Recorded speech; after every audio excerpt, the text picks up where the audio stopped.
Assalamualaikum semua.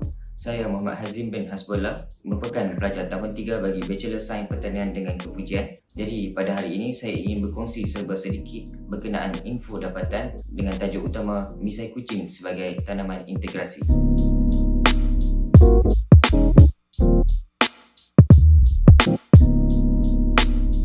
Jadi sebelum kita pergi dengan lebih lanjut berkenaan apa itu teknik tanaman integrasi, elok rasanya untuk kita mengenali terlebih dahulu berkenaan dengan misai kucing. Jadi secara khususnya, misai kucing adalah sejenis tanaman herba yang mampu menurunkan tekanan darah seseorang. Jadi bagi seseorang yang mengalami ataupun menghidap penyakit darah tinggi, mampu menggunakan misai kucing sebagai salah satu ubatan herba dalam membantu menurunkan tekanan darah tinggi. Jadi dari segi agronomi misai kucing, ia adalah sejenis tanaman renek yang mempunyai ketinggian lebih kurang 15 cm.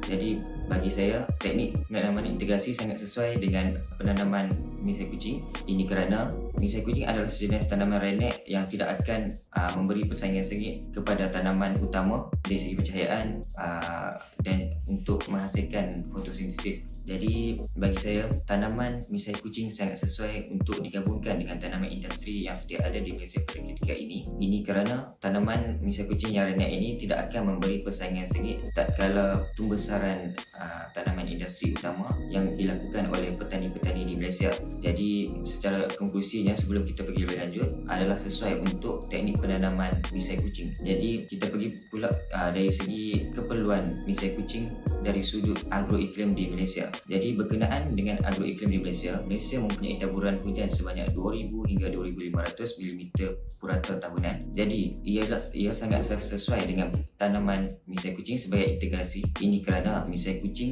adalah sejenis tanaman yang tahan lasak, iaitu boleh terendam di dalam air menghampiri ataupun tepat kepada 24 jam. Jadi bagi saya, purata hujan di Malaysia yang agak tinggi tidak akan mempengaruhi pembesaran tanaman integrasi. Ini kerana kenapa pentingnya untuk kita menitik beratkan berkenaan dengan kesesuaian penanaman. Hal ini disebabkan oleh jika tanaman integrasi itu terefek oleh keadaan iklim semasa. Jadi bagi saya, keadaan iklim semasa sangat mempengaruhi dari sudut pembesaran tanaman. Tentang faktor tersebut, kita perlu mengambil kira berkenaan dengan kepentingan pembesaran misai kucing yang memerlukan taburan hujan lebih kurang purata teduhan lebih kurang 45% hingga 50%. Jadi Malaysia adalah salah satu negara yang sesuai dengan teknik penanaman misai kucing sebagai tanaman integrasi. Jadi kita akan pergi dengan lebih lanjut kenapa perlunya kita menggunakan misai kucing sebagai salah satu tanaman integrasi. Tanaman integrasi ini dapat digunakan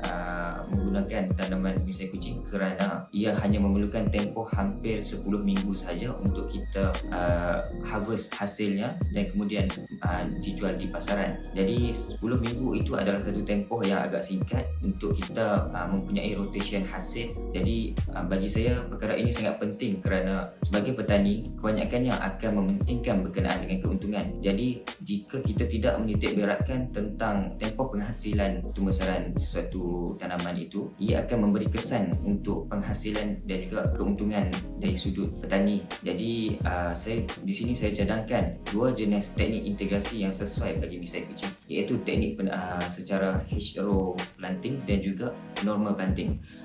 Jadi normal planting ini adalah salah satu teknik yang kebiasaan digunakan oleh petani, iaitu hanya menanam misai kucing ataupun apa-apa tanaman integrasi di tengah-tengah dada antara satu tanaman industri. Contohnya tanaman getah, antara tanaman getah ke tanaman getah yang lain, di tengah-tengahnya adalah diselitkan dengan tanaman integrasi ini. Jadi bagi saya, perkara ini perlu difokuskan ke arah hedgerow planting. Ini kerana hedgerow planting mempunyai kepadatan yang tetap, iaitu sebanyak 400 pokok per hektar. Jadi untuk pada penghasilan tahun yang pertama, berkemungkinan teknik hedgerow planting ini sangat sesuai kerana kita telah menetapkan tanaman pokok yang sebanyak boleh untuk memaksimumkan keuntungan petani. Jadi saya rasa tanaman integrasi misai kucing sangat sesuai dilaksanakan di Malaysia disebabkan oleh faktor-faktor yang telah saya sebutkan sebentar tadi, iaitu faktor yang pertama berkenaan dengan suhu ataupun agroiklim di Malaysia agak lembap. Yang kedua adalah disebabkan oleh teknik yang sesuai di Malaysia, iaitu teknik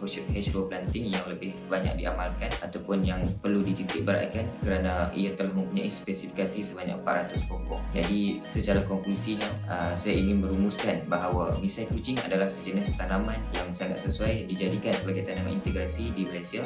Contohnya penanaman utama industri pokok getah bersama dengan tanaman integrasi misai kucing. Jadi secara kombinasi antara kedua-dua tanaman ini akan membolehkan petani memperoleh hasil purata yang tinggi untuk setiap musim. Jadi saya rasa cukup itu saja perkongsian saya pada hari ini. Jadi insya-Allah kita akan berjumpa pada sesi speaker corner yang akan datang. Jadi marilah ramai-ramai support ke speaker corner kita, insya-Allah. Dengan itu tamatlah sesi saya pada hari ini. Assalamualaikum warahmatullahi wabarakatuh.